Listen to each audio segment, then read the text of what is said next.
Greetings, my name is Rudimentary Rob. Welcome back to my Valheim series. Today we return to the Ashlands and see if we can't get some more good stuff and advance our progress a bit. So we pick up the action here. We've just thrown down a second portal. The stone portals in the fort, one per fort. I usually leave those where they are because they will give me a safe location to be able to return non-teleportable stuff back to my main base. So if I happen to come across any other metals nearby, this is an easy conduit for getting it all back. Now, we've done a bit of a reorganise there. We moved the shield generator and the benches undercover. And just having a bit of a look out here at all of this lovely lava. Don't think anyone's ever called lava lovely before, but anyway, we are always plumbing new depths when it comes to this series. So, strap yourself in, pull out your spare set of fire retardant underwear and helmet, and let's get this show on the road.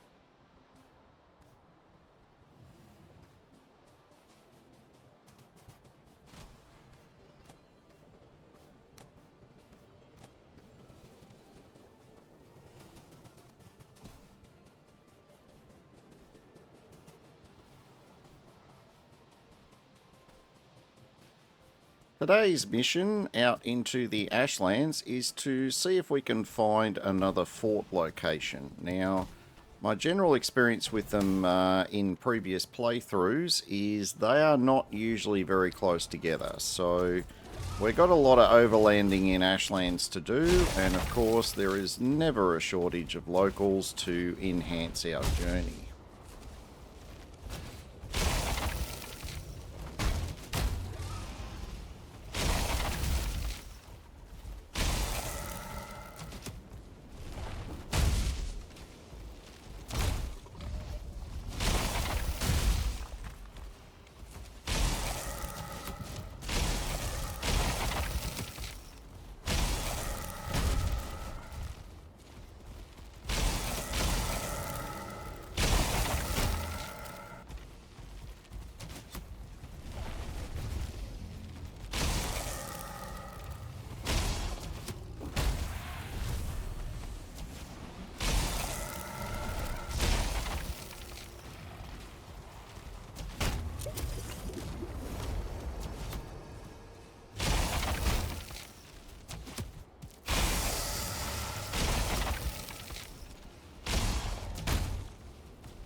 Yeah, you'll see me throwing an awful lot of Grawston away. There's just no shortage of it, honestly. All these structures are made out of Grawston, and, you know, anytime rocks get blown up, that's more Grawston. It's, yeah, there's never a shortage of it. So, if you're a fan of the Grawston architecture, you're not going to have to go very far in Ashlands to get a useful quantity of Grawston. It's not like Black Marble was in Mistlands, where you kind of had to work for it. In Ashlands, nah, you get Grawston everywhere. It's a bit laughable how much of it there is around.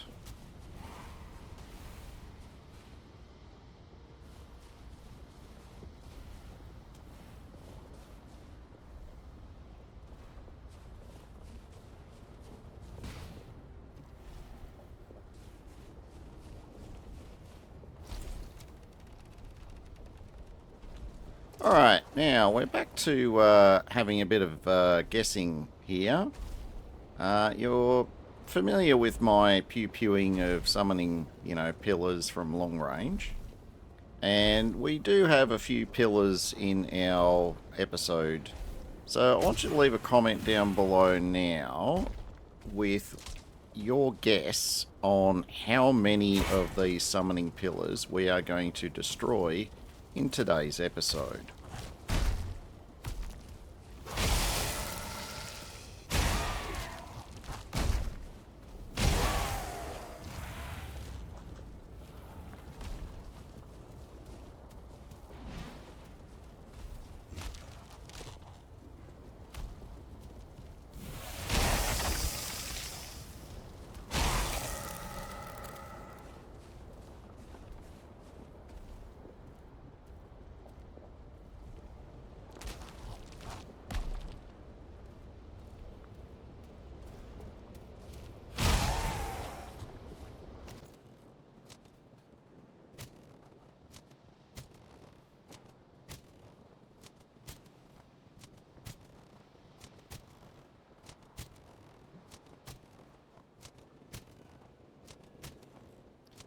Now, there is actually one minor problem, which could be a major problem depending on your point of view.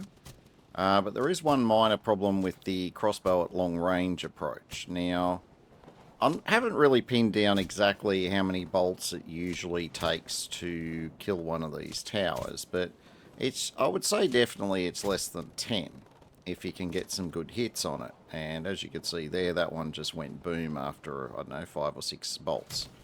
Whereas the one at the long range there, I pumped, 10, 15 bolts, down in its general direction, and it wasn't dying. Now, with Ashlands, and I guess with Valheim in general, you will find that certain objects render in at distance before other objects. Now, in the case of Ashlands, often trees and these rock formations don't necessarily load in at the same time that the pillars do, at least in terms of distance. And so you'll get these situations where you'll throw twice as many bolts down range at the pillar, and it won't go bang. And I would say more than likely you've got something in the way, which is why in previous attempts you'll see me sort of creep up a bit closer where I can, just to try and get anything else that might be in the way to load in. That one obviously had a lava field in the way, so that wasn't really an option.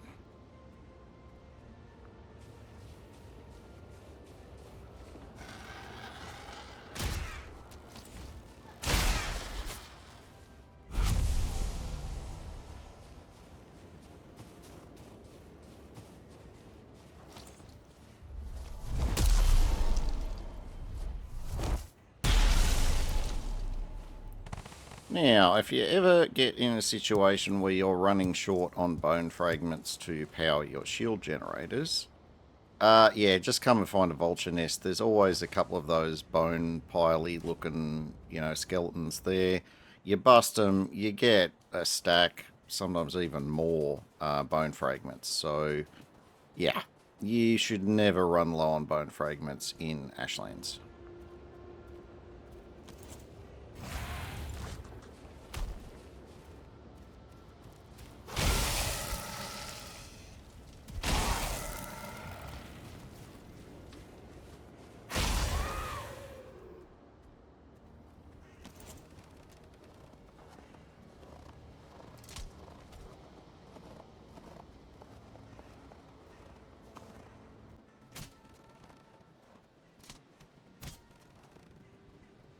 Alright, here we go. We got another pillar.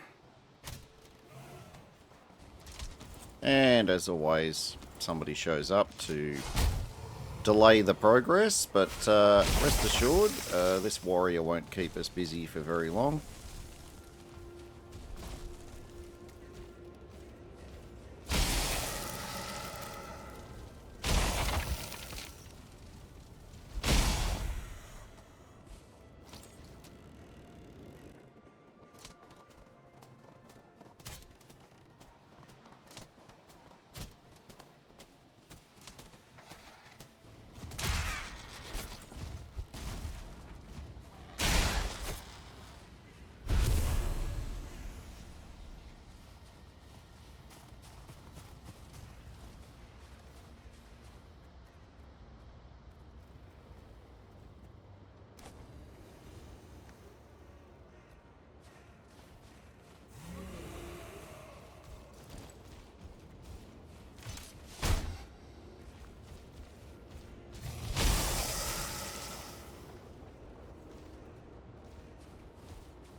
Alright, and this bit is going to outline why it's a little bit trickier if you're choosing to engage your, summoning pillar within range that it can kind of detect you.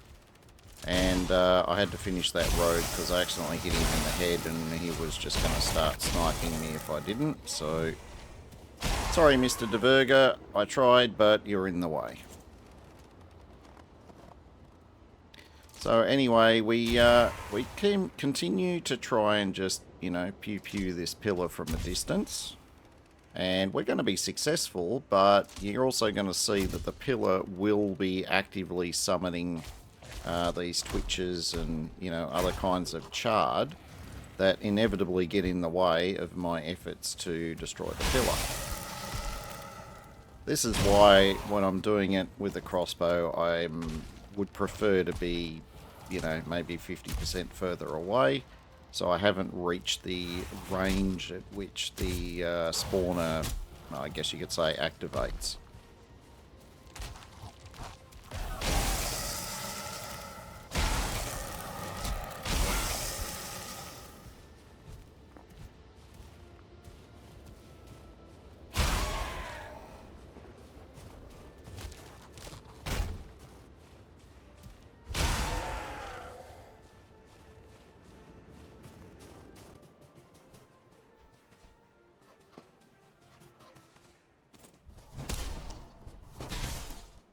And here we are destroying yet another vulture nest, but oddly enough, Birdie Num Nums shows up this time to, cast a disdainful eye at my activities.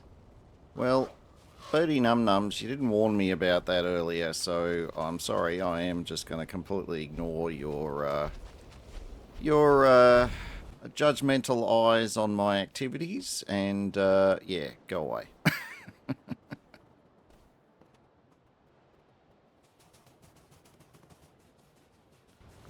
Now, this session ended up being a lot longer and a lot more action-packed than I'd originally intended. This is part of the reason why my normal 30-minute episode length, it wasn't going to happen for this session, so I squished things down as much as I could, but apologies for the extra 10 minutes or so. But we're going to push forward, and I've reached the point here where I've realised that I am a little bit further from home than I thought I was going to be. And I'm now just, trying to hit the fast forward button so we can get back to base in one piece.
And here we go with another summoning pillar, and this one is actually kind of etched into one of these rock formations.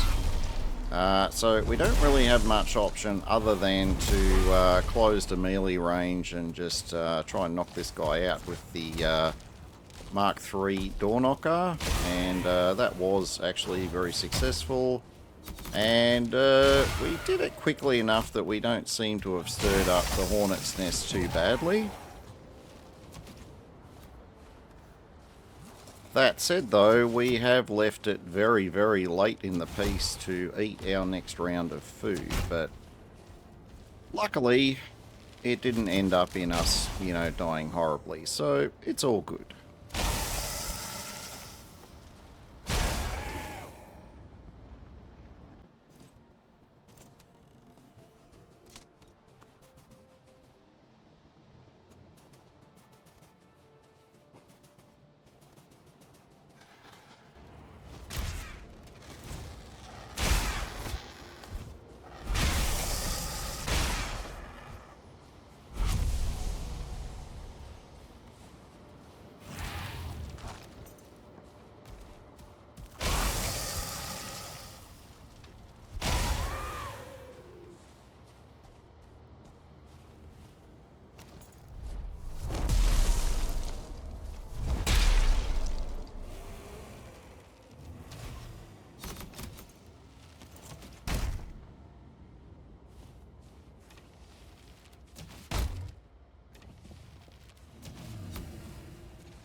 Yeah, that'd be part of the perils of being out late at night in Ashlands, or indeed any other biome. It does increase your chances of coming across a 1 or more star variant.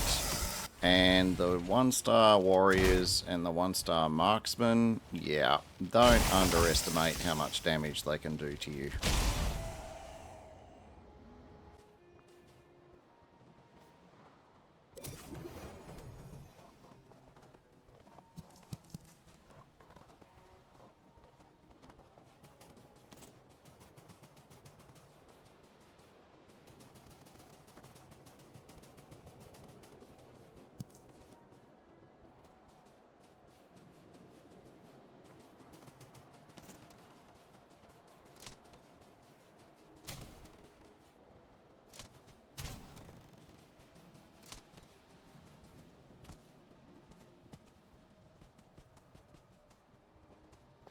And here we go, we've got another pillar, except this one's even trickier. It's actually embedded in the rock itself, with only maybe 25% of it or a quarter of it sticking up out of the rock. So it does make it a much harder target to be picking off at long range.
we ended up doing extremely well out of this run for all of the, you know, ground-based stuff that we needed to pick up to help out with recipes and things of that nature. So, you know, vulture eggs, fiddleheads, the smoky puff mushrooms or whatever they're called. Yeah, we did really well out of this run. And it's actually at this point in the run, this is where I've realised that I thought I was still circling around towards my base. As it turns out, the island we're on actually fans out more to the, what is that, west. And I've just realised that if I keep going the way I'm going, this isn't going to be a 30-minute episode. Well, it wasn't anyway. It's going to be like a 2-hour episode if I keep going in that direction. And just a little behind the scenes, this episode and the previous episode were both recorded in the same sort of couple of hours of what was my Sunday morning. And this is after I'd had fairly rubbish sleep. And yeah, this is getting towards the end of about maybe a bit over 4 hours worth of Valheim play. So yeah, it's you can tell the reflexes aren't quite as spot on as they were at the start of the episode, and that is gonna start to become a problem between now and the end of the episode. I'll let you work out exactly when that starts being a big problem. Don't worry, it'll be pretty obvious.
Yep, and we have ourselves another summoning pillar.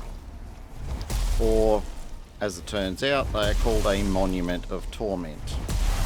I don't think any game element has ever been more appropriately named in my many, many, many years of gaming. Well done, guys.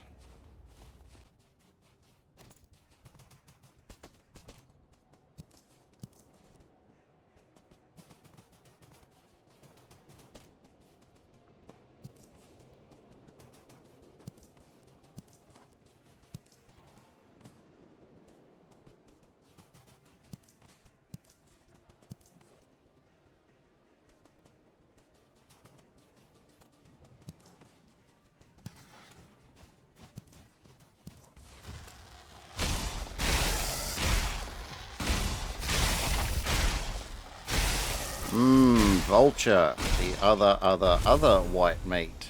Vulture, it's what's for dinner.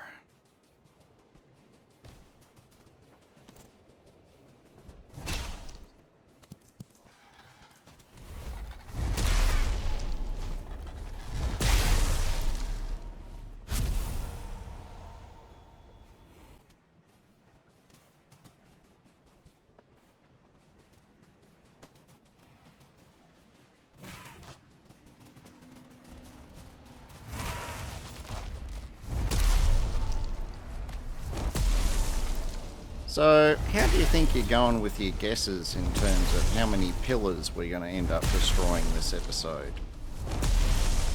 Don't worry, we're not done yet.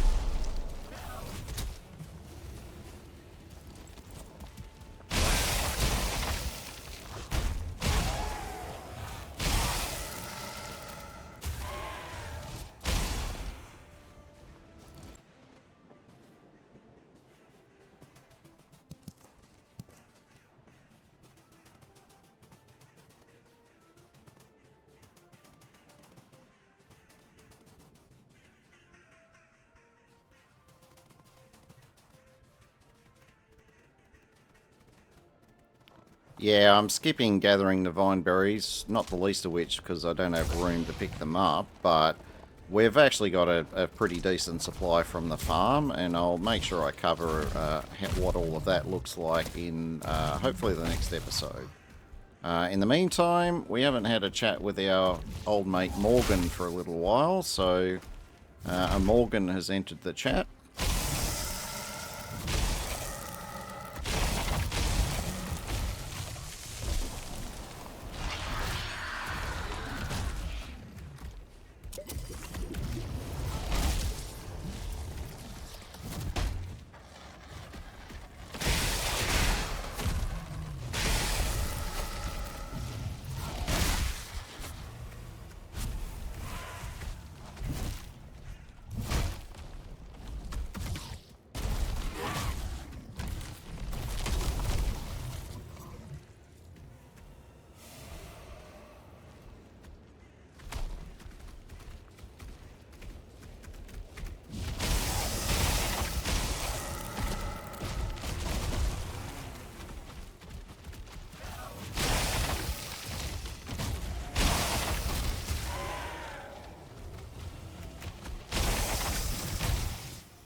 Yeah, this is a big fight, and I am struggling for stamina, but I'm also plainly aware that my bone mass is currently ticking down, and this Morgan needs to die before my bone mass runs out. So, yeah, we're kind of racing the clock here. We've still got a fair bit of time on the clock. We've got a bit over 3 minutes, and it shouldn't really take us that long to get rid of bone mass, but get rid of Morgan, I should say. But we've still got a lot of other, things to juggle.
Oh, look, we're getting so close to home. I could almost smell the fresh bread and, you know, all those other good things that we've got in the fridge.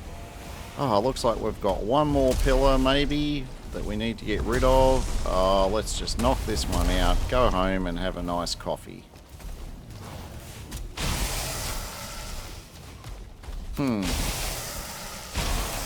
Maybe we might be encountering a bit of resistance. Yep, that's how bad it can go and how quickly bad it can go when you're fighting the pillars. So, yeah, that's a perfect example of why I generally prefer to do them from long range. However, because I'd had so much success with killing them up front, you know, with our Door Knocker Mark III, I got lulled into a false sense of security. Yeah, not going to do that again. And as you can see, in amongst all of the other things that were a problem, there was a Morgan that was like 2 seconds away. So that fight was never going to go well.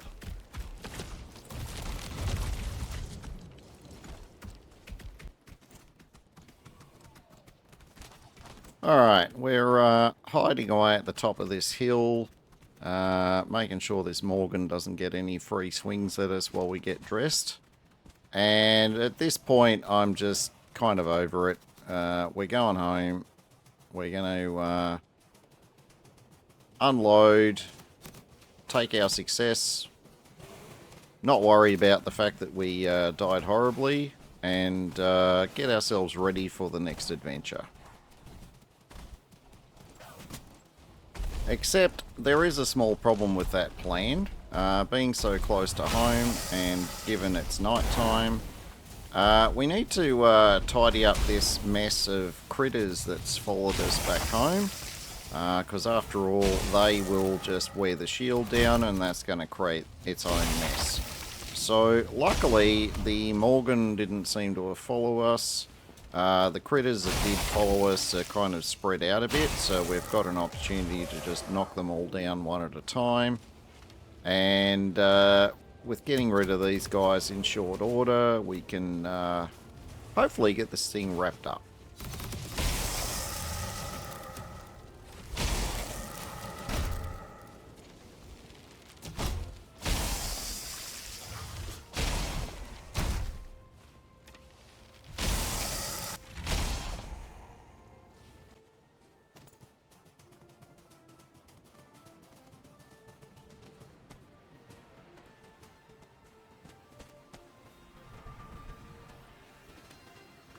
Alright, well, we are very over time at this stage, but thank you for bearing with me through thick and thin. We've reached the end of the episode. If you've liked what you've seen, make sure you give me a thumbs up and make sure you're subscribed if you haven't already. In the meantime, my name is Rudimentary Rob. Thank you very much for watching and have yourself a fantastic day.